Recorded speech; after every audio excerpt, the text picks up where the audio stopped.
mga pahihatup na maglalaro sa Gilas Asian Games kasama ang bagong head coach ng Gilas Pilipinas na si Coach Tim Con. Matapos na mag-resign ni Coach Joe Torres bilang head coach ng Gilas Pilipinas, tara at atin lalanin ang mga bagong lineup ng Gilas Pilipinas sa Asian Games. Ayun, una na nga dito ay sa guard na si Scotty Thompson.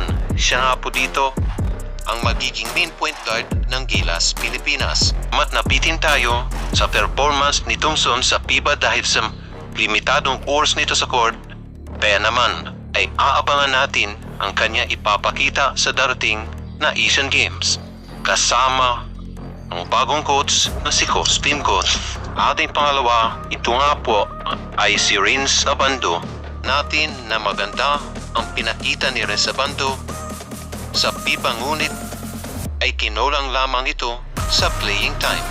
Kaya isa rin ito sa abangan natin kung sakaling mabibigyan siya ng mahabang playing time dito sa loob ng court. Sunod nga po dito ay si CJ Perez. Alam natin na kayang pumuntos ni CJ Perez at ang kanyang galawan na malawis pro style. Alam natin ang kalidad na isang CJ Perez, kaya naman isa rin ito sa ating abangan. Kasama nga dito ang ating magiging shooting guard na si R.R. Pugoy. Sundan naman to ni Marcio Lasator, Alvin Tolentino.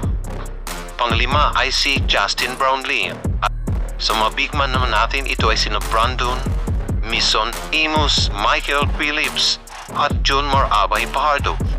Mga ka-sport, ano sa tingin nyo?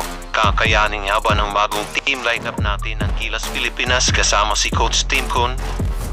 Kaya naman, kung bago ka pa lang sa aking channel, dahil bago lang din po itong akong channel, ito nga po ay aking sigang YouTube channel, kaya naman, paki-subscribe, follow naman dyan, at i-like mo na rin.